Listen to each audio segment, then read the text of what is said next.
¿Cómo están? Comienza esta edición de Días Contados, la última de esta semana de alto impacto en que hemos tenido una cantidad de hechos, personajes que se condice, por cierto, con el evento plebiscitario del domingo y el momento histórico que estamos viviendo. Una semana que partimos comentando la performance de Valparaíso, el carretonazo de la Alameda, pero que también tuvo noticias increíbles como la muerte de Mikhail Gorbachev, la quema de un molino patrimonial con personas heridas en el Biobío, la golpiza al hermano del presidente Simón Boric. Todo eso ha pasado esta semana, que por supuesto vamos a terminar analizando aquí en Días Contados, en el segundo piso con Paula Bócar y Juan Diego Montalva, y además recibiendo a Marta Lagos. Todo esto solo 2 días del plebiscito constitucional de este domingo. Con la experta en encuestas hacemos los aprontes de lo que va a pasar este fin de semana y además nos concentramos en lo que ha ocurrido las últimas horas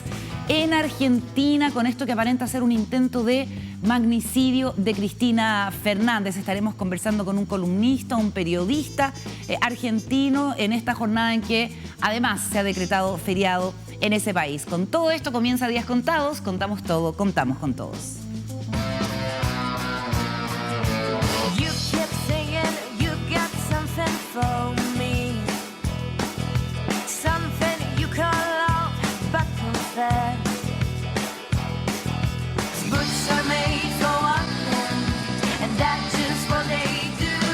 Ya estamos listos aquí en la mesa junto a Juan Diego Montalva. ¿Cómo estás, Juan Diego? Muy buenas noches. Buenas noches, Carolina. Y Paula Walker, hemos llegado al final, Paula, de esta semana que parecía interminable. Sí, qué larga se ha hecho. Buenas noches. Hola, Juan Diego. Hola, Paula. Larga. Y como si todos los hechos que tienen que ver con nuestra propia contingencia no fueran suficientes, desde el otro lado de la cordillera nos llega esta imagen impactante que termina ameritando en un hecho político inédito que se decrete feriado en Argentina por este intento, lo que aparenta ser un intento de magnicidio de la vicepresidenta Cristina Fernández, que como ustedes saben ha estado muy complicada estos días por el procesamiento que hace la Fiscalía bonaerense por su eventual participación en hechos de corrupción. Y todos estos días se había reunido gente en el barrio norte, que es donde vive la presidenta, en un departamento en la esquina de las calles Juncal con Uruguay, para manifestarse. En principio en contra, pero luego también empezaron a llegar grupos de adherentes, grupos coordinados también por la Cámpora, y ayer se produce este hecho impresionante en que un hombre de 35 años, que ahora sabemos que es hijo de padre chileno y de madre argentina, pero que tiene la nacionalidad brasilera,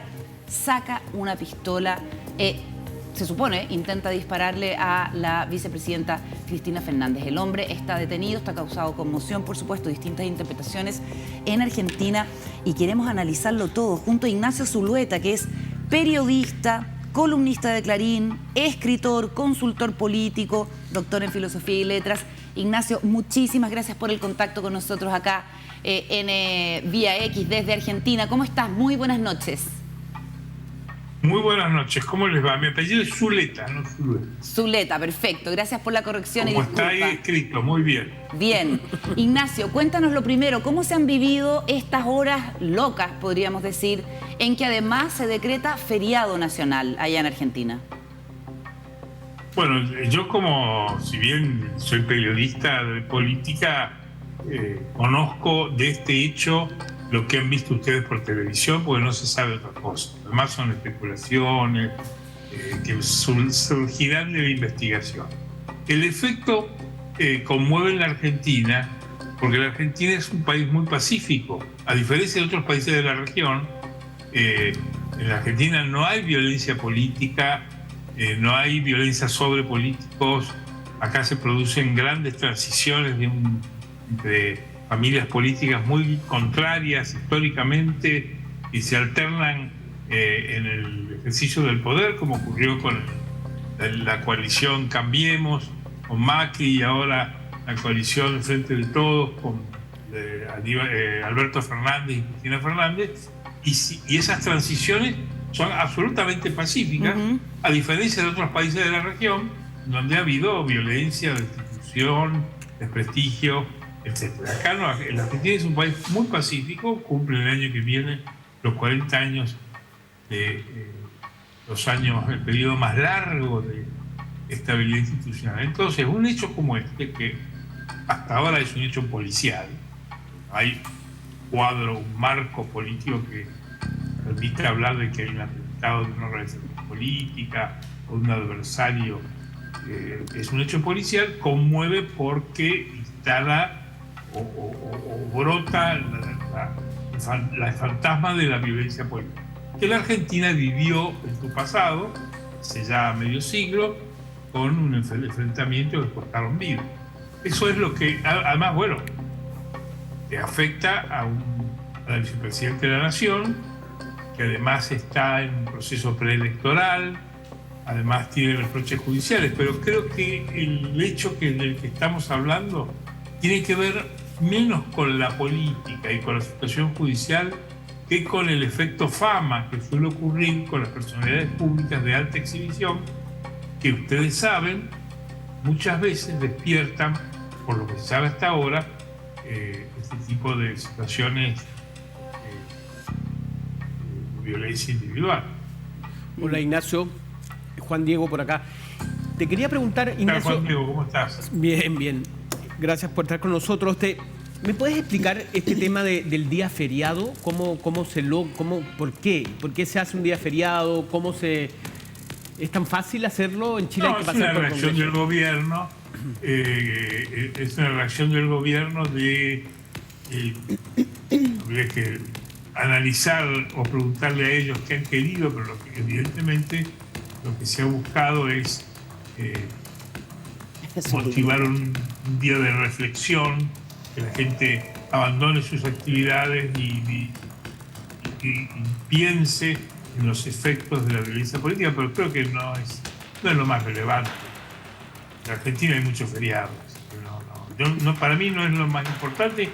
Y si uno se pone a hurgar ahí, van a empezar a aparecer especulaciones de victimización de parte del oficialismo que está en medio de la campaña electoral, pero yo no quiero mezclar en mi análisis al menos un hecho policial, de crónica policial hasta ahora, que se sabe, con la trama política de un país que está en un año electoral. Estamos a un año de las primarias para las candidaturas nacionales del año que viene, con un gobierno que viene de perder las elecciones legislativas de 2021 y al cual ninguna encuesta de intención de voto al día de hoy le da chance de mantenerse en el poder. O sea, está muy amenazado por el proceso electoral.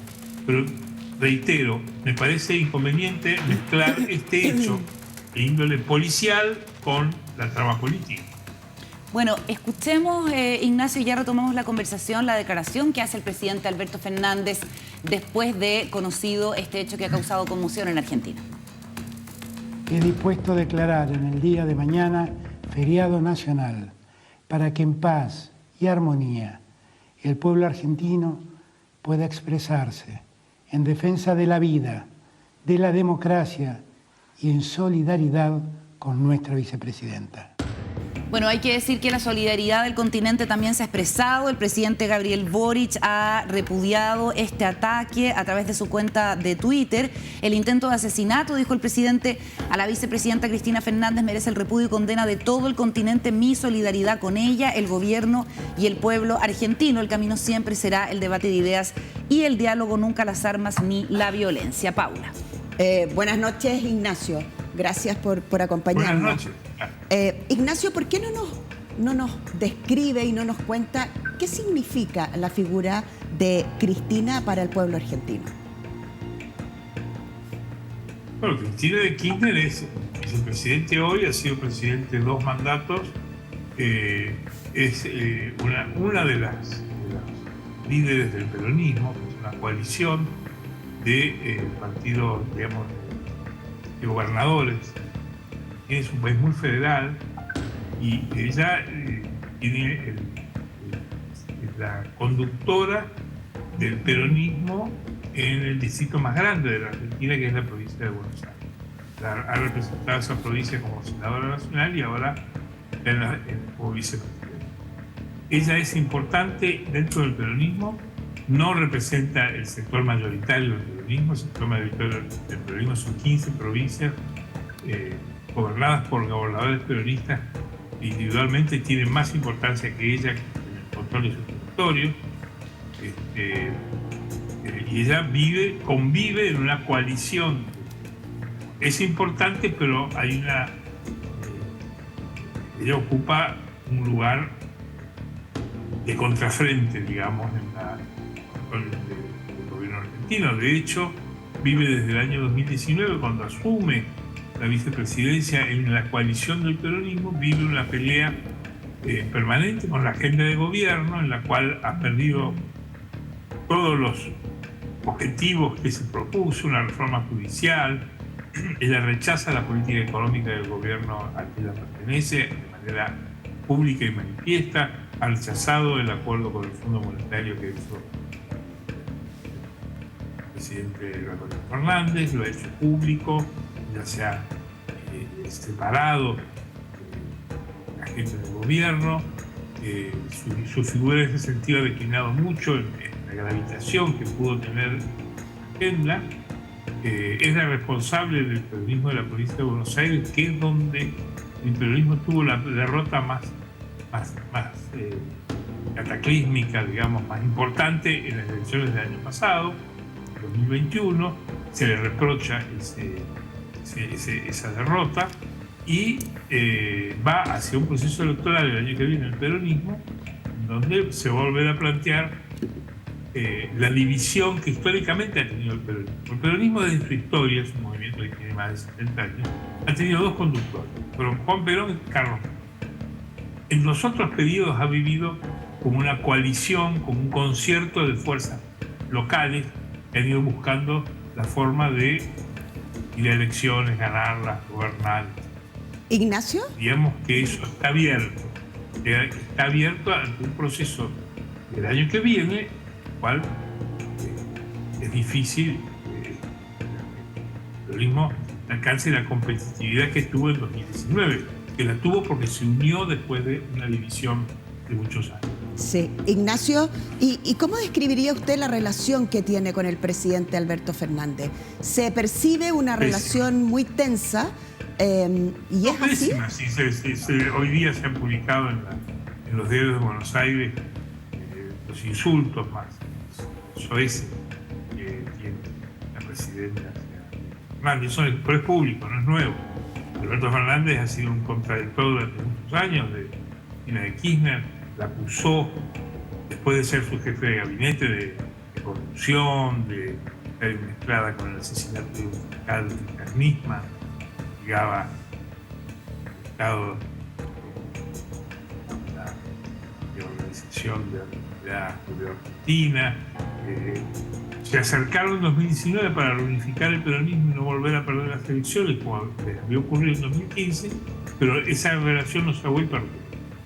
Y hay hoy una disidencia de fondo, que para simplificar y entender lo que pasa en Argentina, es el rechazo del peronismo de Buenos Aires, que controla Cristina de Kirchner, que no es la mayoría del peronismo, sino una fracción, a la agenda económica de Alberto Fernández y Sergio Massa, que son sus socios en la conducción del gobierno nacional, que han firmado un acuerdo con el Fondo Monetario que Cristina de Kirchner rechaza de manera frontal. Dice que el acuerdo es malo y que además va a motivar la derrota electoral del peronismo de la Argentina. Y sin embargo, el presidente Alberto Fernández, Ignacio, fue solidario con Cristina cuando este fiscal decide el procesamiento, digamos. ¿Y qué te parece en ese sentido? Sí, a ver si es así, sí. Sí, a ver si volvemos al hecho ocurrido ayer.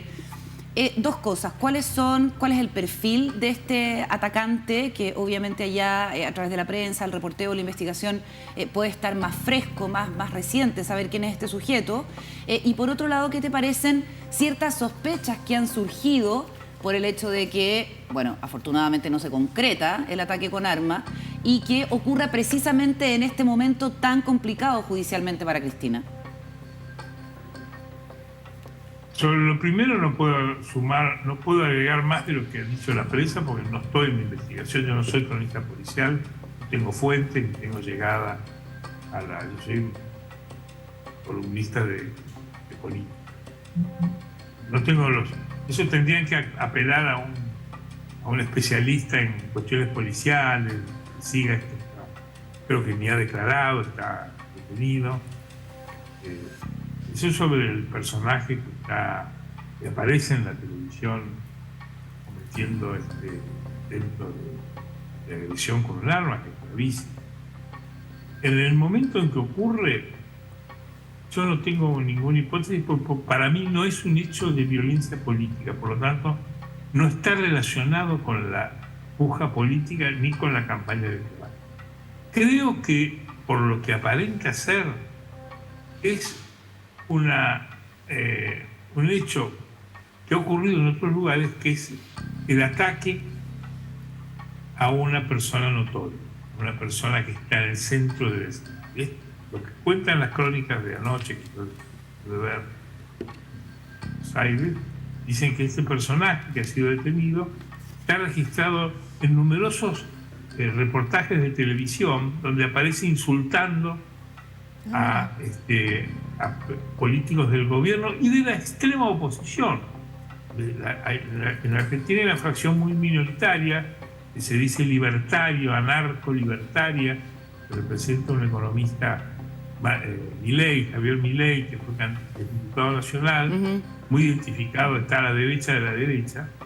Y también este hombre iba y lo insulta en actos públicos, lo descalifica, lleva tatuajes, una especie de personaje, el personaje devenido en Taxi Driver, un marginal que ataca al famoso. Pero en fin, son comentarios de vecinos. No sé más que lo que se mira por televisión, porque repito, no tengo ni creo que nadie sepa hoy nada mucho de esto, porque este hombre fue detenido, incomunicado y está siendo interrogado por la justicia. Ahora, repito, esto a mi entender no tiene trama política.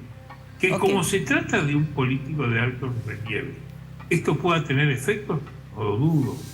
Que habrá quienes salten la figura de Cristina como víctima de una agresión, no lo dudo, y menos en una campaña electoral, así como va a haber contradictores que van a decir que esa victimización es exagerada, que se trata de aprovechar el momento.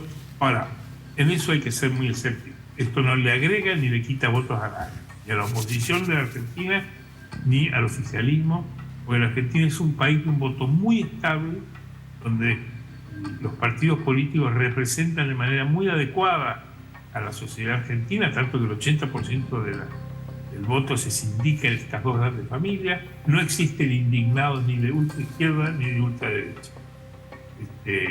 O sea que en la Argentina tiene la estabilidad del sistema político, se basa en la capacidad de los políticos de representar a los distintos sectores de la sociedad, y están representados en el Congreso. No hay marginalidad en el sistema político, afortunadamente, como la hay marginalidad en otros sectores, ¿no? Ignacio, te quería preguntar, ¿cuál es la situación judicial de la vicepresidenta Cristina Fernández? Muy complicada, porque tiene numerosas causas, muchas de ellas ya en instancias en que han intervenido decenas de fiscales y de jueces, y está en un momento del comienzo de la campaña electoral, que, repito, falta un año para la primaria, coincide con la lectura de los alegatos de la defensa y probablemente que se conozca una sentencia en una causa, en una mega causa vinculada al manejo de fondos de obras públicas. Y hay una situación comprometida. Tiene otras causas judiciales. Ella tiene hace tiempo, no se olviden, su vicepresidente en el primer mandato que estuvo detenido, condenado, estado detenido algunos años por una causa de corrupción. Su ministra de Economía, Elisa Micheli, fue condenada también por corrupción. No sufrió prisión, pero fue condenada en suspenso. O sea, el ministro de Obras Públicas, Julio De Vido, ha sido condenado y ha pasado tiempo en prisión. O sea, es una situación complicada la de este sector del peronismo que representa.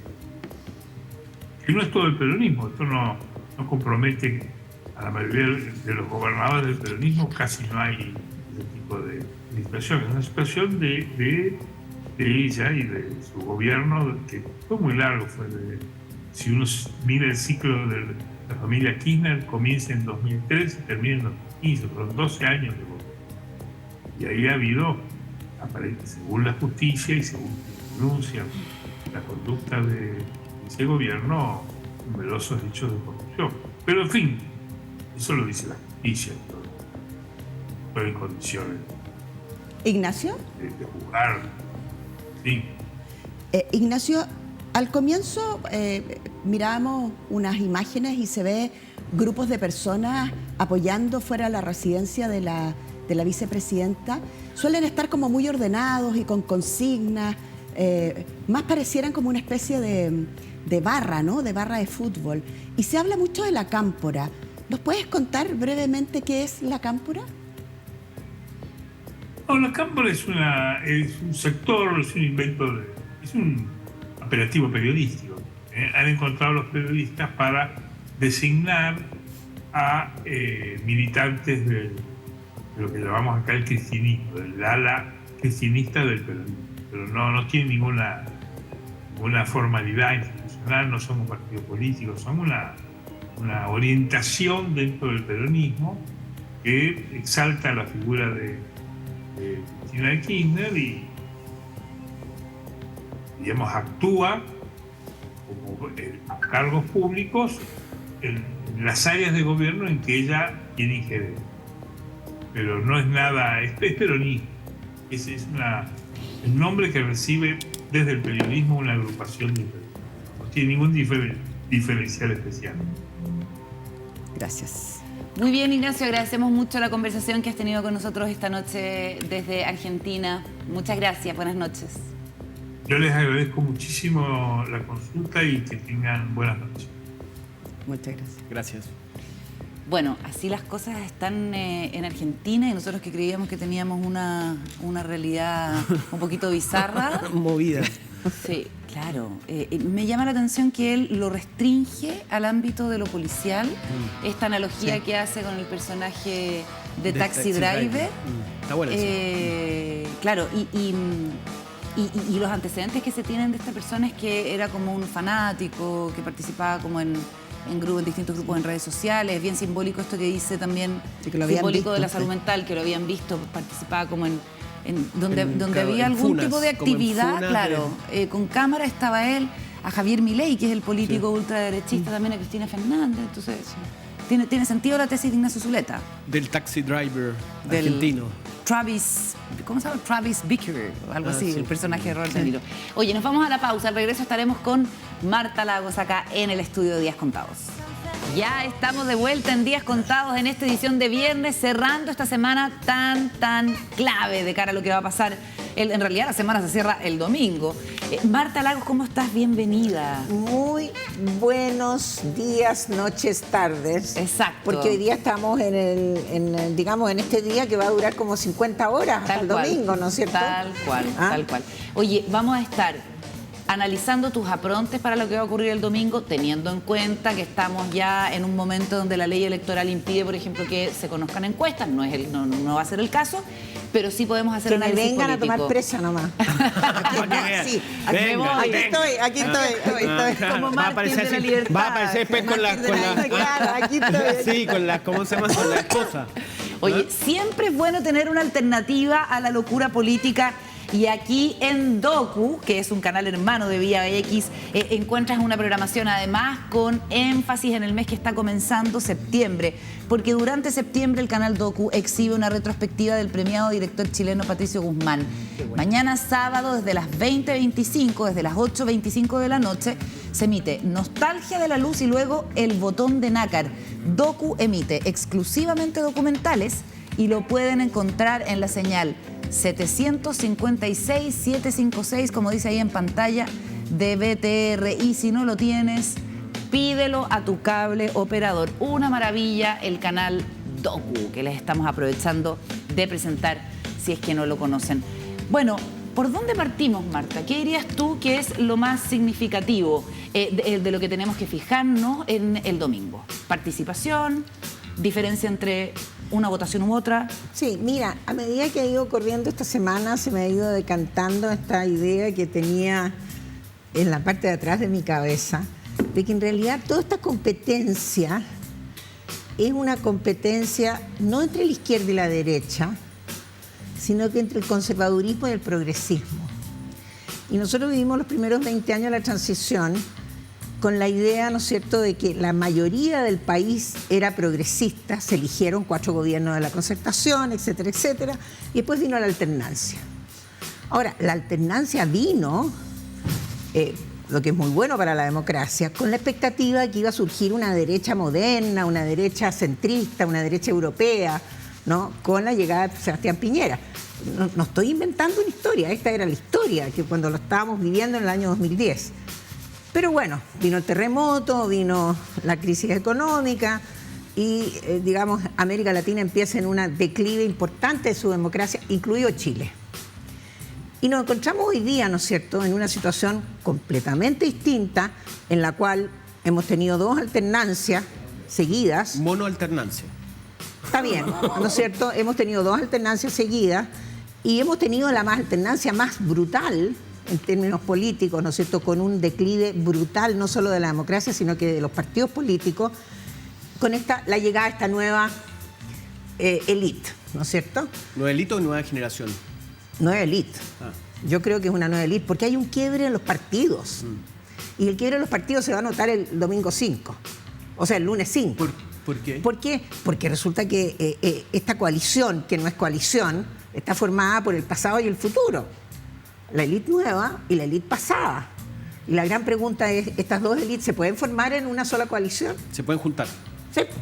¿Se pueden o no se pueden? ¿Trabajan juntos o no trabajan juntos? Claro, eso es lo que estamos viendo. Entonces, yo creo que esta elección es sobre el conservadurismo y el progresismo.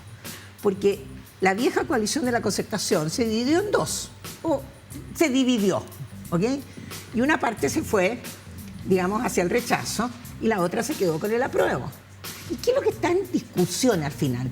¿Cuánto cambio queremos? Entonces, lo que vamos a ver es el voto del conservadurismo, votando por el rechazo, que quieren cambios, pero no son estos los cambios, porque aquí está malo, y acá está malo, y acá está malo, y acá está malo. Sino que queremos estos otros cambios, que también significan a lo mejor los mismos capítulos en la Constitución, mismo titular, pero el contenido, el articulado de ese titular va a ser, si se rechaza la Constitución el domingo, mucho más conservador que lo que es esta. Eso lo podemos poner por escrito ante notario.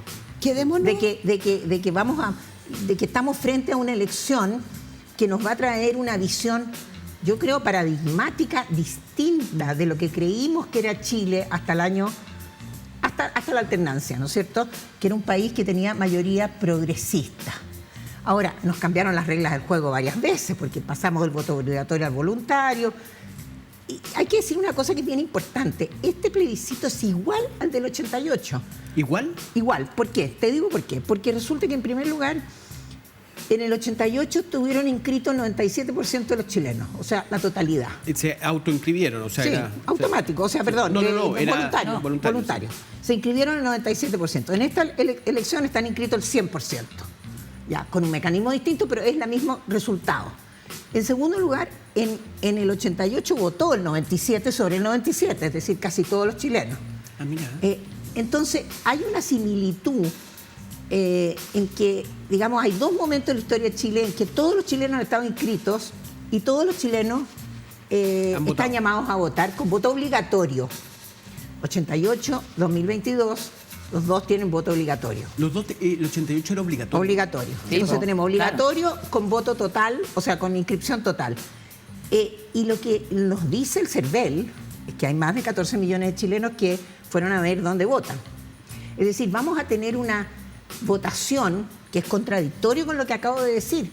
Vamos a tener una votación que va a ser de nuevo una revolución participatoria. Ahora, esta no va a ser del 97%. ¿No? No, imposible, porque desde luego hay cerca de 1,5 millones de personas que no viven donde están inscritos y que no van a ir a votar porque están en lugares distintos.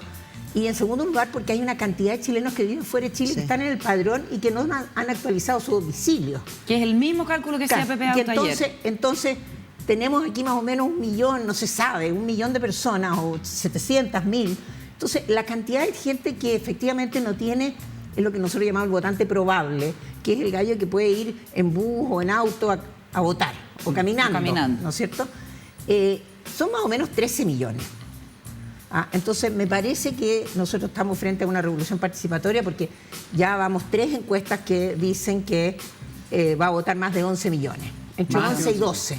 Entre 11 y 12, Pepe decía 9.8. No, Tú fuiste la primera en calcular no, en Pepe, casi 10. a ver, nosotros dijimos el 2 de agosto 12 millones, 9, y a mí me miraban con cara de loca como diciendo, ¿de qué estás hablando? Y mientras tanto esas encuestas decían que iban a ser 9. Pepe la primera vez dijo 9,5. 9,5, ahora están 9,8. Claro, 9,8. Pero esto se desbordó, y lo que me prueba que se desbordó es la manifestación de anoche. ¿Tú fuiste a la manifestación? Yo fui a la manifestación. Sí, Entonces, ¿cómo era? ¿Fuiste? Sí. Pero para terminar el argumento del conservadurismo, entonces yo creo que nos encontramos el lunes con 2 brutalidades que la gente se va a pegar la palma en la frente. Primero, desaparecen los actores ciudadanos y aparecen los señores de los partidos que estaban escondidos. Los señores políticos. Claro, los señores políticos, ¿no es cierto?, que estaban escondidos. Y la gente va a decir, bueno, ¿pero qué pasó? Acá no estaba la ciudadanía y resulta que de repente están los señores políticos. ¿Tú crees que van a aparecer? Pero decir, van a estar ahí, pero 100%. Juan Antonio Caz va a estar, José Antonio Caz. O sea, van a estar todos, absolutamente todos. ¿Y quiénes no van a estar? Ninguno de los que fueron voceros de estos movimientos pseudo ciudadanos o ciudadanos. Del rechazo, dices tú. Del rechazo. Cristian Barken, por ejemplo. Claro, ni Barken, ni en fin. Ni Javiera Pará. Ni Javiera Pará. No, tú dices, claro, y el señor de la Vega, el señor de la Fuente Alemana. Claro, ¿me entiendes? O sea, todo esto, y los que estaban anoche en el cierre de la campaña del rechazo, etcétera. Entonces me parece que, y por otra parte, va a estar la palmada en la frente, el progresismo, ¿no es cierto?, diciéndose qué pasó.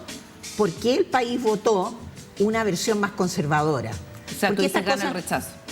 El rechazo yo creo que tiene 95% de probabilidad de ganar y el apruebo 5%. Nunca en una elección uno puede decir, esto no puede pasar. Por supuesto que puede pasar, pero la probabilidad de que pase es muy baja. A ver, deja que la Paula tiene... No, Marta, quería justamente... Entonces la pregunta es, ¿cambiamos el paradigma? ¿Cambiamos el paradigma? ¿Qué dices tú? No, es que quiero tocar porque son muchas ideas arriba de la mesa. O sea, ¿nos volvimos todos momios o no? No, yo creo que no. Yo creo que no.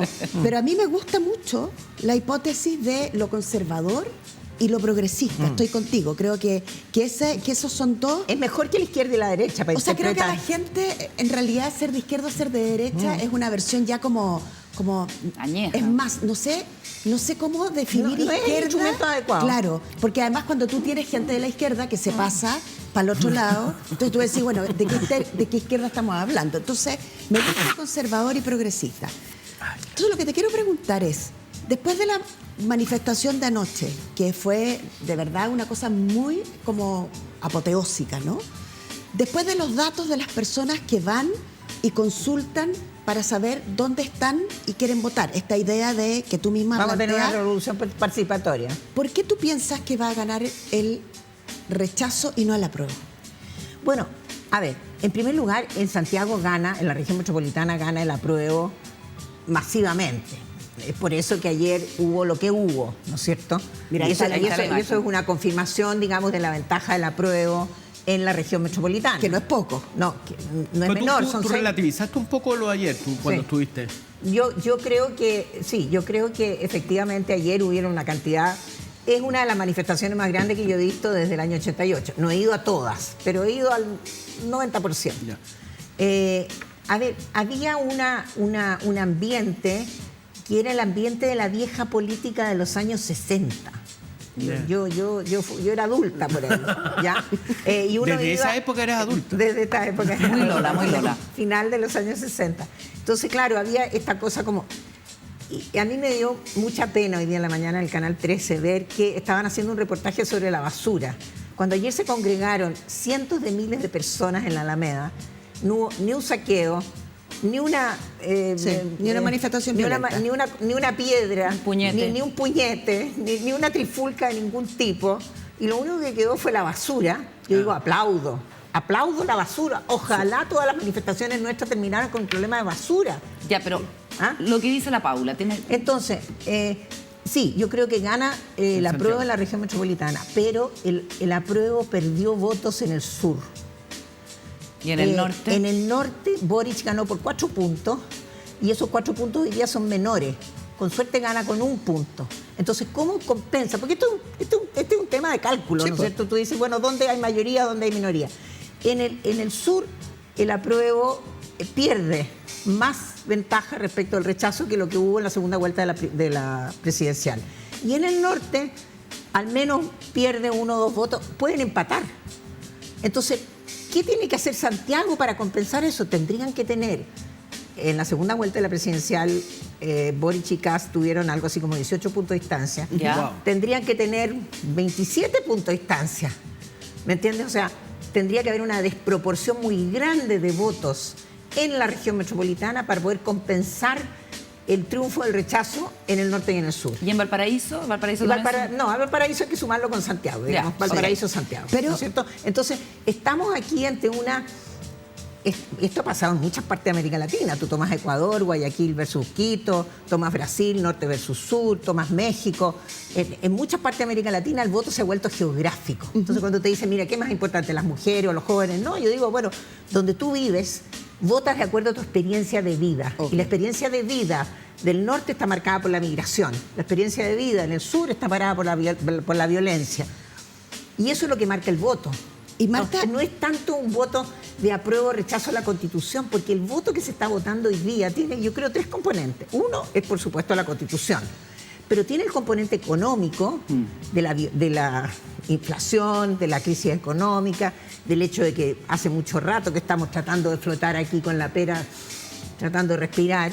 Y finalmente está la expectativa de este gobierno, que, como me dice la gente en los focus, no ha hecho nada.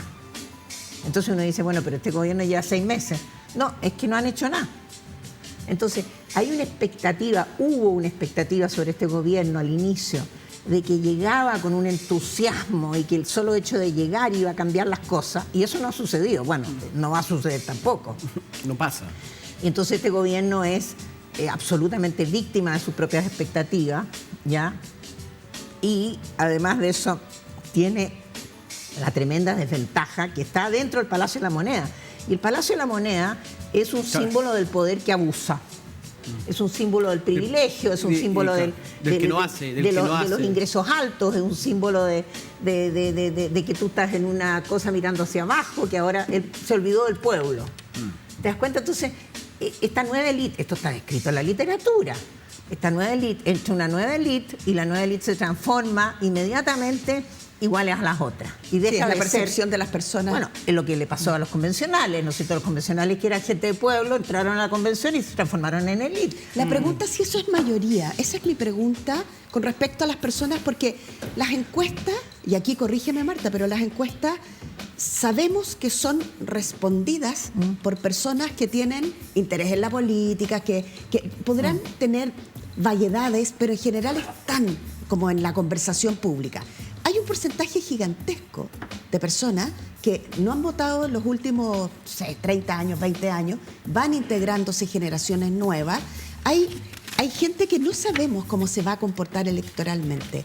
A pesar de eso, tu reflexión es que todo esto es tan masivo, incluyendo ese espacio de gente donde no pero es que olfateamos mira, yo mucho. creo que ahí hay un error en el cálculo de quienes no han votado, porque, a ver, más o menos 1,5 millones de personas chilenos no han votado nunca, nada más.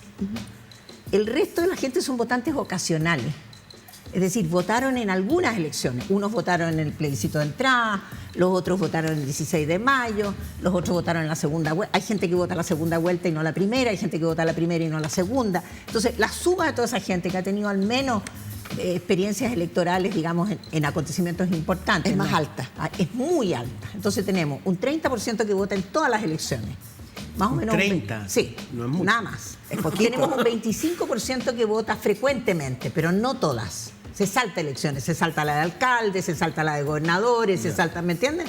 Ya. Y vota a lo mejor en la primera o en la segunda vuelta. Y después tenemos los votantes ocasionales, que vota cuando a esa elección particular le afecta en lo que él cree que tiene que defender. Y eso es otro 25%. O sea, hay tipos todos distintos. ellos se dan en esta Y elección. resulta que por primera vez desde el año 88, toda esta gente va a votar el mismo día. ¿Ah? Entonces, ¿qué pasa? Puede incorporarse, a mí me parece más bajo, por supuesto, alguien de ese grupo del 1,5 millones. Del 25 que dices Del tú. 15% que no ha votado nunca. Eso no tenemos idea lo que piensan. No saben Claro. si van a votar. Son los más candidatos a no votar en esta elección tampoco. Claro, por eso pero- te digo que es muy el votante probable no es 15, sino que más cercano al 13 millones, Ya. ¿no es cierto? Y entonces, tenemos estos 13 millones que son los que han votado alguna vez, pongámoslo así, ¿no es cierto? Han Ah, votado ya. ocasionalmente, Los que han tocado el lápiz. frecuentemente, claro, y que ya tienen, es muy importante calcular el acto de votar. Dicen, la literatura te dice que cuando tú has votado una vez, es muy difícil que te restes para siempre de nuevo. ¿Ah? Es el primerizo el que... Claro, o sea, el tú difícil. entraste, que cuesta. tú entraste al acto de votar alguna vez y vas a tener siempre la tentación de volver. Ahora, ¿con qué frecuencia, en qué circunstancia? Depende del sistema político que te convoque. ¿Y el primerizo joven? El primerizo joven, por supuesto. Se vio en la Primerizo- elección de Boric. Claro, hay muy pocos viejos, si tú quieres, que no han votado nunca. Puede que los existan, pero Claro. todos los primerizos Claro, pero tienen todo- hoy día menos de pero 30 años. el viejo votó el plebiscito. Claro, todo el primerizo, o sea, el 80% de la gente que no ha votado nunca son jóvenes que no han... Ahora, ¿cuándo entra una persona a votar? ¿Cuándo? Cuando tiene algo que defender. El joven que entra a votar, nosotros tenemos un estudio comparado con los países del Asia del Este, de Europa del Este, de la ex Unión Soviética, en que está clarísimamente comprobado que el joven entra a votar no cuando cumple una edad, sino que cuando tiene algo que defender, cuando la sociedad Cuando le tiene dice, hijos. mira, si tú haces una cosa por allá o por acá, te va a ir distinto. ¿Ah? O sea, Y vas ese a es el tener- tipo de elección que tenemos este domingo. Y esa es la elección Ya. que tenemos este domingo. Por eso que yo creo que no ¿Y ese solo el mundo es voto... conservador? ¿Ah? ¿Y ese mundo es conservador? Es más conservador. Es que eso es lo que a mí me llama mucho la atención, porque es lo que yo estaba tratando de averiguar durante esta campaña, que es por qué esa gente quiere cambio. A mí la sensación que yo tengo es que esa gente quiere cambio, pero no quiere un cambio con todas las vicisitudes de los cambios. Ellos quieren apretar el botón y que el cambio haya Un like. sucedido. Cambio acotado. Es un cambio, digamos, sin las consecuencias de la incertidumbre del proceso de El cambio. proceso de implementación de ese cambio. Claro. Entonces, si tú quieres un cambio y no quieres ninguna incertidumbre para llegar a ese cambio, eres conservador. ¿O eres joven? No, Oye, no, po. Eres conservador. joven, pues. O sea, eres más conservador que los que nosotros creímos. ¿Y por qué no sucedió el cambio en estos 30 años? Bueno, es una buena explicación de por qué no sucedió. Porque ¿Tú no crees que hubo nunca. si gana el rechazo es una explicación de Porque los 30 no, años? exactamente. ¿Y es una validación de los 30 años? Es una explicación de por qué la sociedad chilena nunca le dio una mayoría clarísima a la gente más progresista para que pudiera hacer los cambios. Porque el único gobierno que ha habido hasta ahora ha sido Michelle Bachelet, que tuvo mayoría. Mayoría en la El Cámara. resto han tenido todos minorías. Entonces tú dices, bueno, pero ¿qué es lo que te explica No- esto? no es culpa te del explica que sistema. al final las opciones que se pusieron, las competencias que se hicieron, las promesas que se hicieron, no activaron el electorado de una manera que éste se pudiera pronunciar sobre el cambio. Y Ya, en pero- este momento pero, que pero se estás activa... soslayando que teníamos una constitución diseñada para no hacer cambios. Estoy de acuerdo, sí estoy de acuerdo, pero yo no me estoy refiriendo a las restricciones constitucionales, sino Te que estás refiriendo a las mayorías. Me estoy refiriendo a las perfil. a las construcciones de mayoría hechas por el sistema de partidos. Más Y el allá del sistema partidos- binominal. Claro, el sistema de partidos fracasó en su capacidad de interpretar, porque hoy día tenemos 22 partidos, antes teníamos 6. O sea, claramente aquí hay un desorden, ¿no es cierto? Entonces, tenemos esas diferencias, esas dificultades estructurales del sistema político que todas vienen a confluir en esta elección. Entonces, esta elección no es, esto es como una elección resumen, ¿no es cierto? Esta De es los la 30 elección años. resumen Pero de esa súper incierta, de los 30 años. final de la transición. Está buena esa tesis. ¿Qué Donde, cosa? donde, Está buena esa tesis. Claro, es una elección resumen donde tú sumas todos los efectos, impactos que ha tenido. Y anoche, por supuesto, yo lo único que hago es conversar con la gente. Conversaba con una señora que me decía, mire, a mí me ha ido muy mal porque no tengo casa, que 15 años, que mi hija me espera en el hospital. Otro desastre. Entonces me decía, pero yo voy a votar a prueba, porque yo quiero que mis nietos no lo tengan. Sí. Están pensando en la generación que Fija, viene, entonces, algún votante. Sí. la señora ya se dio por vencida a ella. Claro. O sea, y se ella dio no por le tocó. vencida. Y se dio por vencida también a su hija. Su hija. Pero tiene una expectativa de futuro. Yo creo que no hay ingenuidad de parte de la gente. Aquí hay... A mí cuando me dicen, mira, la engañaron y hubo fake news, sí, verdad, le engañaron. No. Pero yo tengo, mucho respeto por el elector. Aquí la persona también, en el secreto de la urna, como me decía ayer una persona que me había dicho que iba a votar rechazo, que ayer me decía, pero no sabemos lo que hace el secreto a la urna. Como el Todo el PPA, mundo dice Claro. eso. Como Hay mucha diciendo, gente que dice ahí eso. a lo mejor me baja el Espíritu Santo y voto de otra manera. Ya. En el secreto a la urna la gente hace un balance. Echémosle más presa a la cazuela. Revisemos parte de lo que dijo Pepe Out ayer, que entre otras cosas señala que va a votar apruebo para que la brecha entre el rechazo y el apruebo, al que da por Con su ganador, voto. al igual que tú, no sea tan grande para que el 5 de septiembre, digamos, pueda haber una negociación política un poquito menos asimétrica. Escuchemos. Estoy ahí en el puente, pero muy probablemente Todavía, vote, a 2 días. muy ¿A probablemente- 3 días? Blanco. muy probablemente vote apruebo. Ah, ya. Muy probablemente porque no quiero que el rechazo saque una ventaja muy considerable. ¿Tú sobre crees, la tú prueba. prueba lo que oye eso, tú Eh, crees que va a ganar el rechazo? O sea, tú por lo que has analizado, Lo que he dicho, dijiste, no dijiste. estamos en los días como Claro, para claro. insistir, pero- insistir en pero- eso. ¿Qué te parece, Marta Lagos, esa declaración? Esto de que, en el fondo, bueno... Bueno, el voto estratégico, el voto estratégico Vamos para allá. ha existido muchas veces, o sea, uno lo ha visto en el Distrito 11, ustedes a lo mejor ver, son muy jóvenes, en la época de Leliana Caraval, cuando pasó el voto al Uy, PPD. Cuando era ¿no es Distrito cierto? 23. Claro, cuando era Distrito 23, ¿no es cierto? Primero sacaron a Leliana Caraval, que era diputada por el La Distrito DC. 23, y después entonces la segunda elección, cuando le tocaba renovación o reelección a Leliana, la Concertación se fijó y eligió un PPD, que en este momento no me acuerdo quién era, pero da lo mismo. ¿Ah? Entonces, el voto estratégico, Leopoldo. a medida que aumenta el nivel de educación, aumenta la posibilidad de tener un voto estratégico. El PP Out es, digamos, lo clásico en voto estratégico. Yo voto así para que no suceda esto. O la gente que se quería cambiar a Santiago para votar en Santiago porque iba a ser el candidato no sé quién. O gente de derecha que votó por Boric en la primaria para que no saliera Jauregui. Claro, es decir, hay un montón, pero claro, cuando tú tienes 11 millones de personas que van a votar, el voto estratégico se aplana, no existe, porque tendrías que Pero tener muy un Marta, millón de claro. personas que hicieran voto estratégico para que Claro, hicieran una para que se moviera la diferencia. aguja. Salgamos del voto estratégico y vámonos a la brecha entre el apruebo y el rechazo. ¿Qué crees tú que va a pasar ahí? Mira, a ver, yo creo que la brecha está entre, bueno, lo que han dado las 3 encuestas que se han publicado en este periodo oscuro, ¿no es cierto? Que por lo demás la tiene, que a mí Que me la tiene parece todo el mundo. que a mí me parece una discriminación inaceptable. En un momento en que uno aboga por la ausencia de discriminación, se discrimina al público en general que no tiene la información que tenemos nosotros. Claro. ¿Ya? Todo optado, porque la gente accede a una cantidad de encuestas en días que nosotros, otros claro, no pueden, la gente, porque la a mayoría nosotros no puede. nos llega por WhatsApp, pero tú no tienes cómo difundir esto en el WhatsApp de 10 millones o 15 millones de personas. Entonces, finalmente, un sector muy menor Entonces, que tiene es acceso un a las últimas privilegio, encuestas. Es un privilegio de información. En este privilegio de información nosotros sabemos que hay 3 encuestas, sino 4, de las cuales 3 dicen lo mismo. Y ese es un argumento muy Cuidado potente. con la ley electoral, cuidado 3. con la ley electoral. Sí, Marta, no sí. nos conviertas en cómplices. Las 3 dicen lo mismo. Sí, pero la Dicen- última, hace una semana. Sí, pero yo no estoy nombrando ni empresa Ni ni resultado. nada. Sí, Está no. bien. A ver, las 3 dicen lo mismo y dicen que la distancia va a ser 10 puntos. ¿Ok? Es muchísimo eso. Entonces, a mí me parece que si la distancia es 10 puntos, esto no es sobre conservadurismo y progresismo. ¿No es? No, eso ya pasa a ser, digamos, una cuestión directamente política, electoral, ¿no es cierto?, en contra del gobierno de Boric. Eso ¿Sí? empieza a ser, yo creo. Ah, eso te iba a decir. ¿Tú crees que aquí hay una evaluación Hay del un gobierno voto, Boric? hay un voto en contra, por supuesto que lo hay. O sea, yo creo que este voto está muy mezclado, la economía, el gobierno y la constitución. seguridad. Y la constitución, te fijas. Entonces, me parece que si la distancia son 10 puntos, estamos ante un fenómeno político, electoral, coyuntural. A eso te iba a preguntar. En cambio, si tenemos una distancia menor, yo creo que ya empezamos a hablar, ¿no es cierto?, de un cambio del electorado.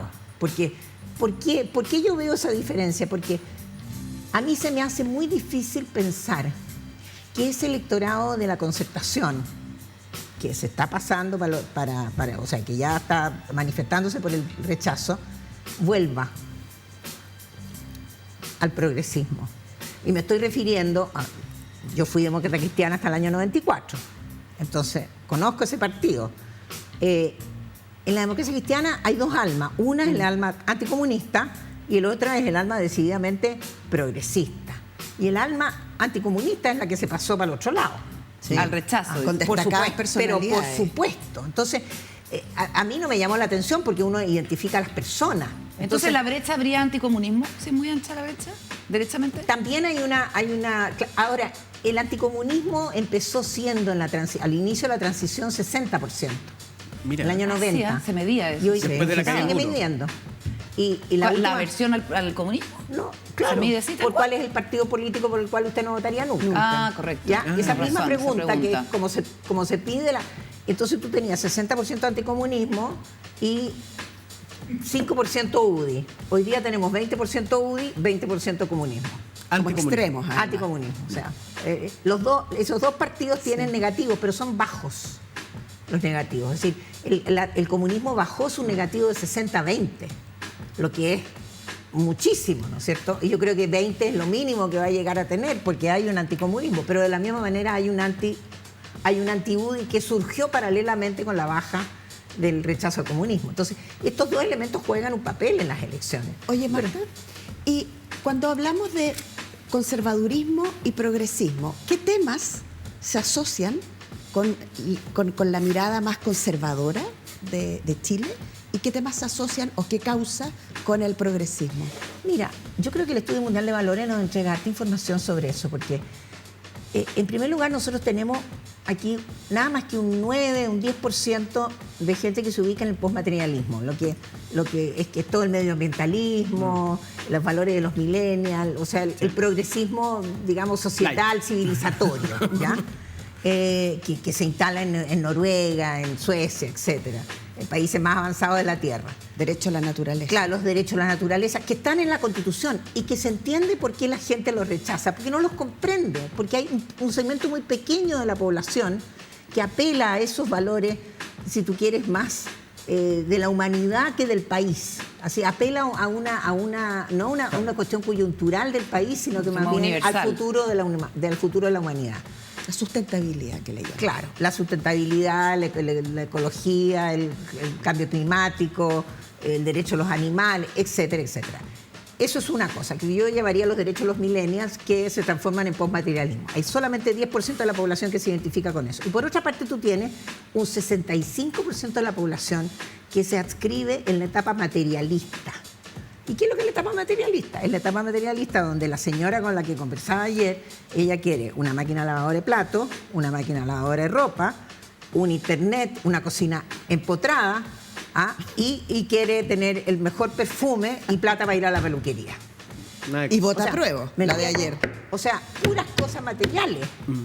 Entonces, tú tienes estas dos sociedades y la sociedad que quiere las cosas materiales es más conservadora que la sociedad que quiere las cosas no Pero vota materiales. apruebo la señora. Esa señora votaba a prueba, pero la mayor parte de la sociedad tradicional, que es lo que yo me estoy empezando a dar cuenta, le dan susto los cambios. ¿Por qué? Porque esta sociedad avanzó. Y eso no es menor, ¿ya? Eso, Progresó. Esta sociedad un proceso de avanzó, aprendizaje. hubo movilidad social desde que tú Hubo eras acceso. pobre, pasaste a la clase media baja y algunos pasaron a la clase media, ¿no es cierto? Y esa persona que avanzó, que sacó a su niño del colegio público, lo puso en el colegio particular subvencionado, no quiere que su hijo juegue con el niño del colegio público, Claro. porque ella quiere Que poner viene de todas la las toma. barreras posibles entre el uno y el otro para decir ya no estoy ahí, estoy acá. Y por eso que hay tanta revuelo cuando tú dices voy a quitar la existencia de esta categoría de colegio, porque dices, bueno, pero vamos a volver a la pobla.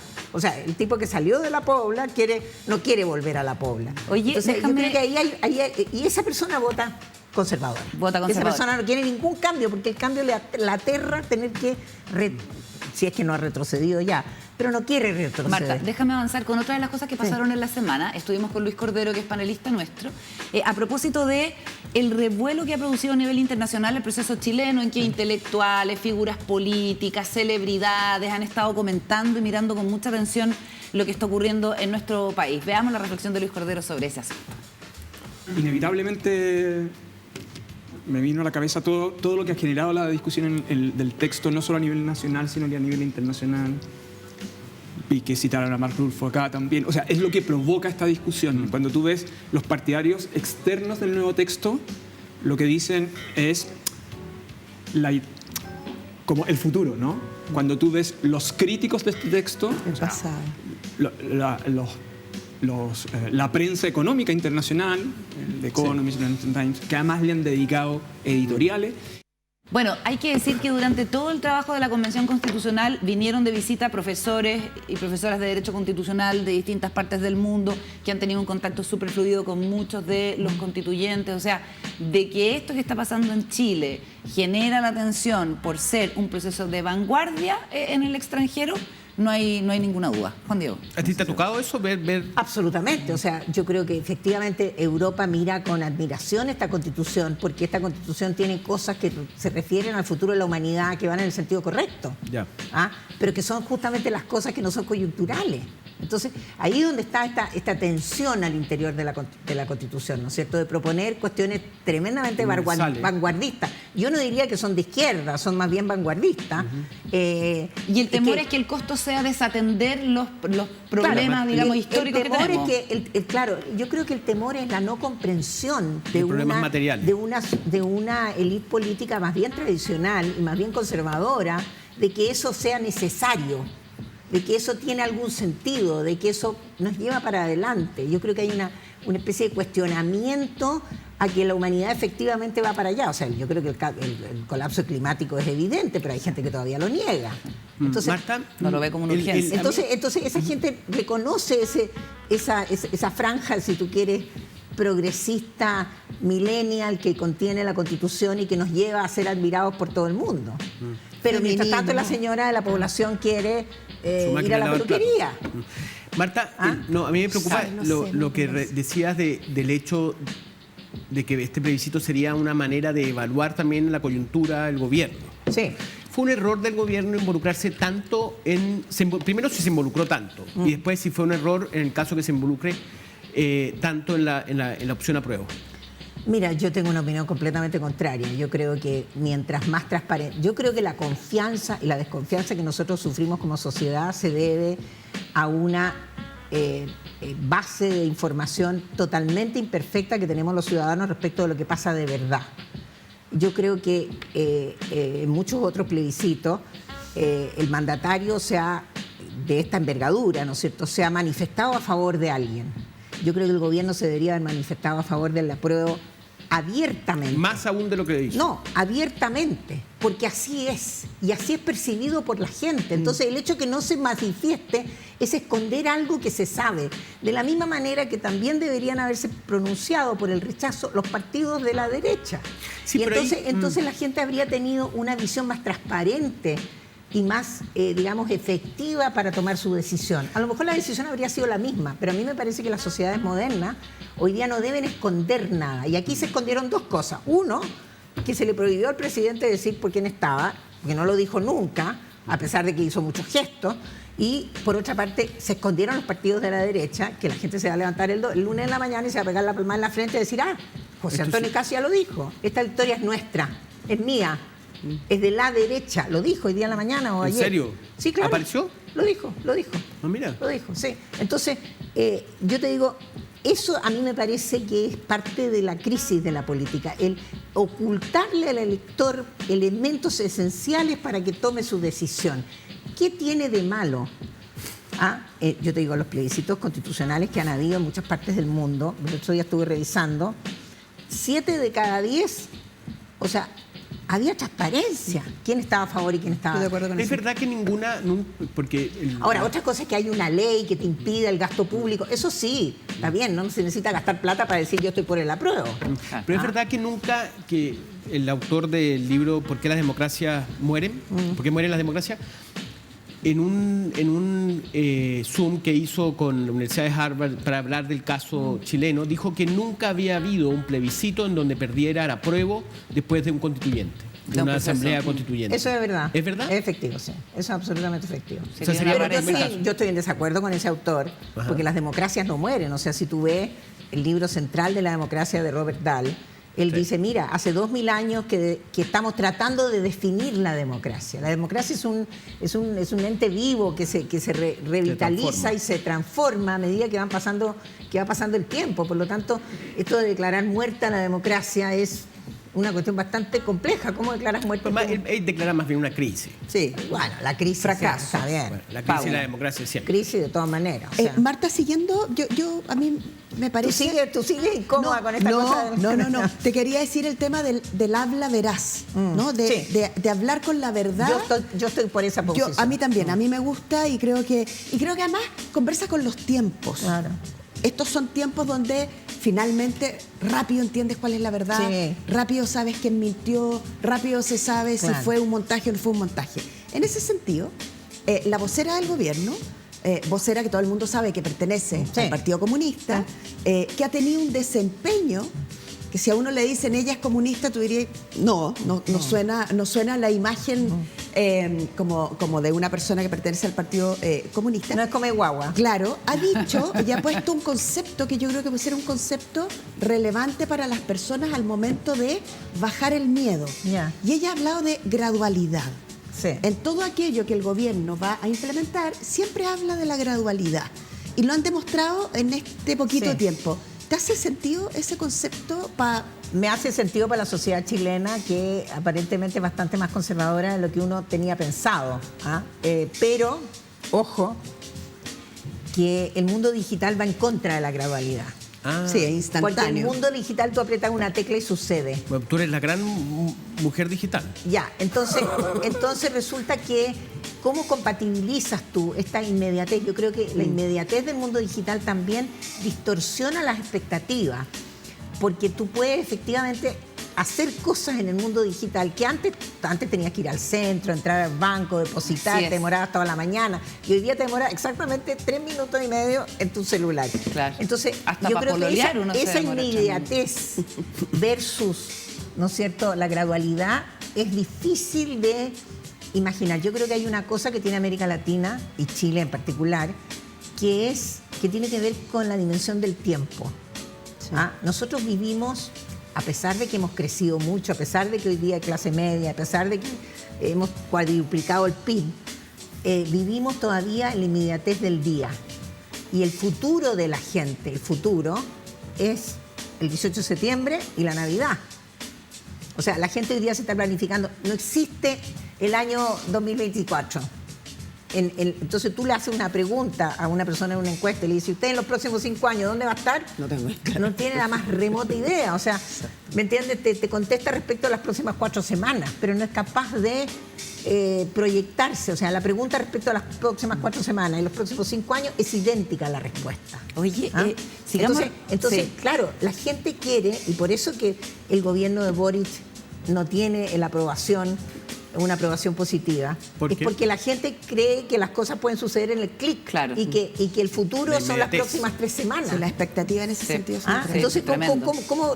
¿cómo repletas tú esas expectativas en 3 semanas? Es imposible. Bueno, entonces, no por el nada los críticos anunciar la gradualidad profundiza, te das cuenta que es muy complejo. La disociación entre las velocidades. Bueno, no por nada se dice que el algoritmo destruye las democracias, derechamente, el algoritmo de las redes sociales. Sigamos revisando parte de lo que tuvimos esta semana tan especial acá. En Días Contados nos visitó Manuel Guerrero, que es doctor en sociología y además se dedica a un área muy interesante que es la neuroética, y también hablamos sobre el momento político. Lo escuchamos acá en Días Contados. Los derechos humanos están en disputa, la memoria está en disputa, pero que entraron muchísimas más voces. Y ahí, conectando un poquito con el tema de la Javi, en fin, no precisamente personalizaron en ella, sino en quienes pueden hablar sobre derechos humanos. Todo y todas. Aquí nadie, por haber sido víctima o no, tiene mayor calidad moral de referirse a nada. Aquí no estamos jugando posiciones e identidades políticas y que tiene que construir esta comunidad diversa y hacia dónde la empujamos. Y eso hoy día no tienen posiciones diferentes. Algunos pensamos que a través de esta nueva constitución que se está proponiendo, que avanzamos, que terminamos con la injusticia del pasado, que involucró el asesinato de nuestros padres, entre otras cosas, porque estaban por proyecto de transformación social con justicia social, y este es el momento de hacerle justicia también simbólicamente con la nueva constitución. Viste, todas las conversaciones obviamente terminan desembocando en esto. Fue una conversación bien interesante la que tuvimos con Manuel Guerrero, que es además su familia víctima de uno de los crímenes más abyectos de la dictadura. Paula, tú quedaste especialmente interpelada. Sí, es que a mí lo que me gustó de la conversación con Manuel es la decisión que tenemos los seres humanos de decir qué hacemos con el dolor, por ejemplo. Claro. Y en el caso de Manuel, lo que hizo es que ha dedicado su vida al estudio y al entendimiento del respeto por los derechos humanos a la capacidad que tenemos las personas de respetar más allá de nuestro círculo cercano. Claro, de la convivencia respeto a ti misma, porque te parece sí. a mí, porque nos gusta, pero no sé si tengo que respetar al señor Pero lo que contaba o a la él. señora del fondo de allá, que no se parecen nada a mí. Y no sé si tengo esa capacidad de respeto de derechos humanos. Entonces, nada, me pareció una conversación y un regalo de conversación. Sí, en realidad. súper Manuel es una iluminador. persona ¿Juan Diego? Sí, súper no, interesante. no, a mí me pareció, lo que me pareció muy interesante él cuando le interpela a Andrés Lachevsky, que es una famosa Neuróloga. neuróloga especialista en el tema de Alzheimer, y le dijo a él Porque estuvieron juntos en la presentación de un libro. ¿Dónde de un fue libro, la sí. interpelación? Fue un Porque no acá. encuentro, sí. Sí, Pero le dice, ¿no será que el hombre por naturaleza... El hombre y la mujer. El ser humano. El ser humano. Viola los derechos humanos, tiene dentro de Tiene su... una cierta predisposición a ¿qué era? La palabra es que no como sé si transgredir transgredir los derechos del otro, humanos, como sí. transgredir los derechos Bueno, humanos. Eso me pareció muy duro. yo creo que nosotros somos animales y por lo tanto hay un espíritu de supervivencia donde tú transgredes todo lo que te haga necesario para poder sobrevivir. Eso está bastante, digamos, en la literatura. Extendido. Ahora, el problema es que se supone que vivimos en una civilización que trata de que todos esos aspectos desaparezcan de tal manera que tú puedas vivir, digamos, en un mundo colectivo. En un mundo colectivo con respeto.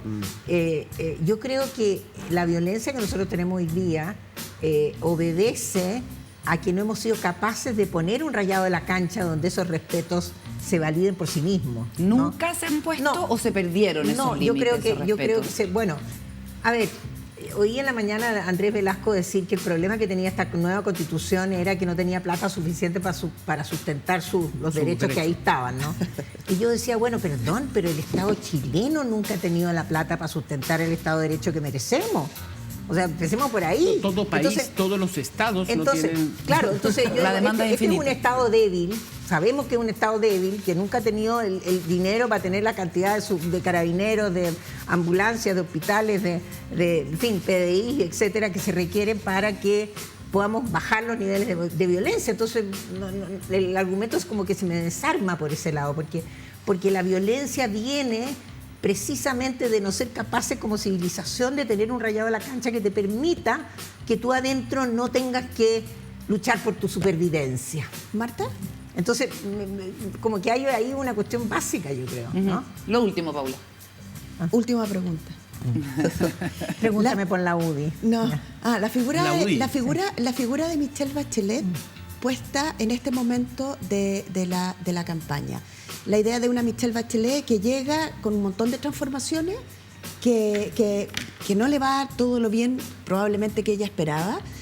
Pasa al gobierno de Piñera, que fue como un paréntesis, llega al gobierno del presidente Boric y conecta con algunos temas de esa agenda de Bachelet y ella aparece hoy día. ¿Hay ahí algo que le haga sentido a las personas? Mira, yo viví la transición entre Lagos y Bachelet como una alternancia. Yo creo que hubo una alternancia al interior del socialismo. Como dice Ascanio en el último Ya. libro de Cadita. Hay aquí, digamos, la gente cuando entraba la moneda en el gobierno de Bachelet dice, por fin llegó el socialismo a la moneda. ¿Ya? Claro. Y por lo tanto, evidentemente, aquí ha habido, si tú lo miras desde ese punto de vista, hay una gradualidad. ¿Ya?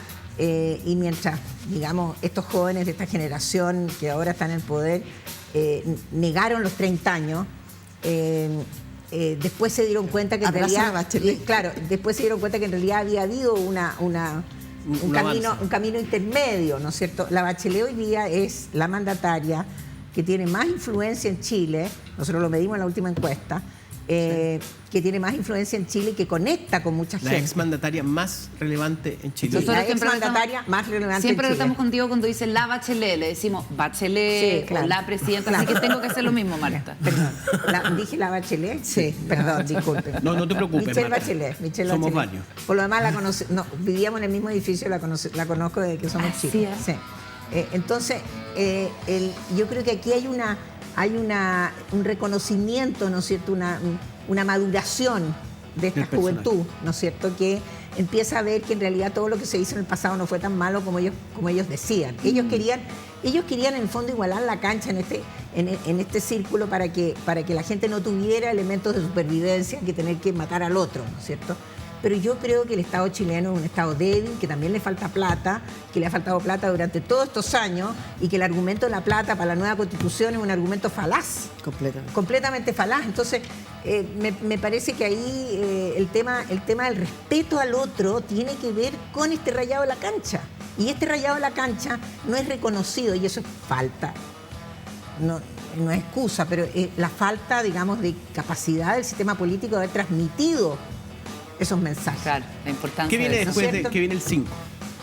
El 5 de septiembre. Primero, consecuencia. No quiero que se me olvide mencionar, que es muy importante, el resurgimiento de la UDI. ¿Tú crees? ¿Con Javier Macaya? No, mira, en la elección del 21 de diciembre del año pasado, por la segunda vuelta, hay un evidente resurgimiento de lo que se llamó la UDI popular, que en el fondo el rechazo recoge. ¿Qué es lo que es la UDI popular? Era el pinochetismo sociológico que le dio el 44% de los votos a Pinochet el 5 de octubre del 88. Y eso la UDI lo pescó, lo hizo suyo y se transformó en el partido más votado en Chile en el gobierno de Ricardo Lagos. De Lagos, claro. ¿No es cierto? Ya. Eso se perdió después. Se perdió con el voto voluntario. La UDI cometió un error garrafal al proponer el voto voluntario con Andrés Tagle.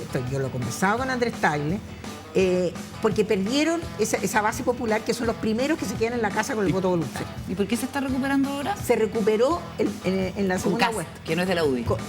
Claro, porque estaba a la extrema derecha, entonces los tipos se sintieron, él arrastró. En el fondo Kast trabajó todo el rato para la UDI. Es uno. Sí, O bueno, sea, pero digamos, él tiene su propio claro, partido, sí. ¿te fijas? Pero en el fondo está trabajando para la UDI popular. Entonces, a mí me parece que La última idea. el resurgimiento de la UDI es el tema que vamos a enfrentar el lunes en la mañana. Mira, vamos ¿Por a qué? ver. Porque resulta que la UDI hoy día está muy empoderada, Ah, fíjate que yo la veía- tremendamente empoderada. Ya, me Y tengo que ir. ellos lo saben y mucha otra gente no tiene idea. Vamos a ver. Entonces creo que hay una derecha Que va a aparecer. lista para decir yo quiero una nueva constitución mucho más conservadora que la que se está votando el 4 de Mira. septiembre. Ay, vamos a ver. Marta Lagos, muchísimas gracias por haber venido nuevamente. Un gusto tenerte. Muchas gracias a Marta. ustedes. Pausa, ya seguimos. Contados con el tiempo justo para saludar a nuestro auspiciador Anglo American y un poquito más. Si queremos cambiar el mundo, primero tenemos que cambiar nosotros. Por eso, Anglo American está cambiando la forma de hacer minería. Porque si el cobre es determinante para el futuro del planeta, su producción también debe serlo. Anglo American, por el cambio climático, lo estamos cambiando todo, te dicen en días contados. Ya, llegamos al final de la edición de viernes del programa. Ya no vamos a tener más calendario. El lunes vamos a estar hablando de otra cosa. No, vamos a estar hablando No, de lo están mismo. hablando lo O sea, mismo. claro, pero con mirá, otra pero con cosa, otra... Pero con claro. resultados arriba, información. resultados arriba de la. Se de la supone que a mesa. las 8 de la noche se van a conocer los resultados según el presidente del CERVEL. Puede haber, siempre hay mesas más disputadas, hay locales más disputados, los partidos políticos tienen planificadísimo desplegar apoderados, así es que a considerar que esta es una elección bastante fácil en términos de que es corto, Rápida de conteo. rápida de conteo, rápida de voto, rápida de trámite, que es obligatoria, que si no hay multas, que son como 180.000 pesos más o menos la multa. Pequeña Y que van a recibir una papeleta blanca que dice apruebo o rechazo. Y en el encabezado dice, usted aprueba o rechaza el nuevo texto de la Constitución propuesto por la Convención Constitucional. Con eso nos vamos a encontrar todos los mayores de 18 años el domingo en la urna. El lunes lo comentamos. Vayan a votar. Chao, chao. Que estén bien.